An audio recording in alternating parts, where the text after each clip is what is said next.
Hi there. Just getting together again. It's kind of fun, especially through this video presentation thingy here. I would like your thoughts after I finish this and you've had a chance to view it, right from sound quality to the quality of the slides or some other things that you might have expected. So we're going to talk a little bit about Candide. I think it's important that you have already been exposed to some information about Candide. You have some thoughts that I've seen most of you addressed in your homework assignment. I just wanted to clarify a few things, point out a few things, and so that's why I've created this little introduction here. I hope that's helpful. The introduction is going to consider itself with literary stuff, some things about Voltaire and his background,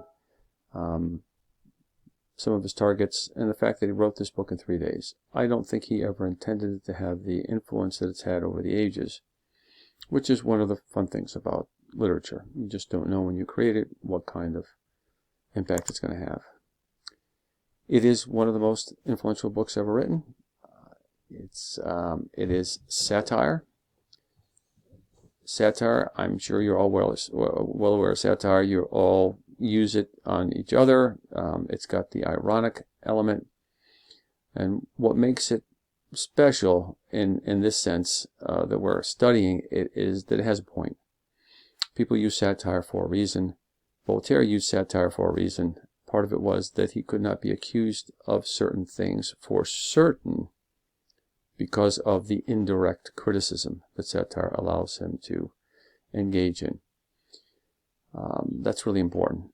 Again, the book itself is in the picaresque tradition. It's one of the first novels, which usually featured a roguish character, a ne'er-do-well, who lived and kind of functioned in a corrupt society. It gave the every man, the common person, a sense of camaraderie and a sense of, I think, of power. What Voltaire does with this picaresque tradition is he turns it around. His character is Candide, who is generally a good person. He is someone who is sincere, and I don't think he's stupid. He does let his thoughts get away from him, whereas the picaresque hero relies on his thoughts in the situations that he's involved in. Candide constantly falls back on a rational, reasonable, logical way of looking at the world that is divorced from the world. One of the pleasures of the picaresque tradition is to see what happens in these situations. So there's no plot, or if there is a plot, it's very loosely connected incidents, and the thrill is from just seeing what happens from scene to scene. Voltaire uses this tradition, this genre, this convention to get his points across. But the big thing is satire, and satire is a respectful way to kind of treat an audience. It expects that your audience is in on the joke and can figure it out. Voltaire himself was a made guy. From early on, he was so well off because he got involved in a lottery scheme in France. He was considered a billionaire in today's terms. He would be considered a billionaire in today's terms. So finances were not a worry of his. And in fact, nobles would borrow money from him. He was his own little bank. The fact that he was kind of anti-authoritarian in a time when you had authoritarians, and we still have authoritarians in the world today, meant anything he wrote would be that was critical of these people could lead him to trouble. So yes, he was thrown in jail for a period of time. He was exiled for a period of time, and particularly he was exiled to England, where he picked up lots of ideas from contemporary philosophers, theologians, and public intellectuals. By the time he got to the end of his life, he moved into his estate at Ferney for a couple of reasons. One is that he was not welcome in Paris. He was still concerned about whether he was in the good graces of the king or not. But in Ferney, he experimented a lot with creating, I think, an environment that his ideas might find some resonance in. One of the things he did is he gardened. He did not garden personally, but he hired gardeners and he had them experiment with things. So at the end of Candide, when they talk about cultivating their little garden, there's a certain resonance with that. It also leads him to some kind of, leads people to criticize him for the breadth of his ideas. But we'll get into that when we get into other conversations. At the end of his life, when he was in Ferney, he didn't have to take up causes of other people. He couldn't help himself. And there are a couple of causes célèbres where the people he championed did end up going to trial and losing their lives. But he pursued the cases so that after their lives, their family received some kind of compensation. And at the same time, he changed the course of what was considered justice in France and in the world. We know about these things today, and we have certain techniques and certain kinds of beliefs based on what he came up with.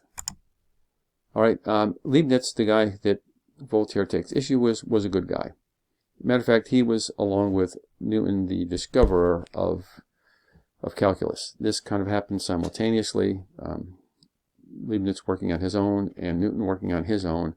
They were both polymaths. They were both involved in lots of different kinds of adventures and thinking and experiments. And just to give you an idea of the genius of this person.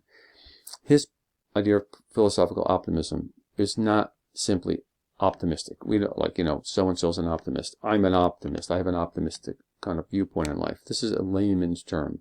In terms of philosophical grounding and a philosophical optimism, it was simply a defense of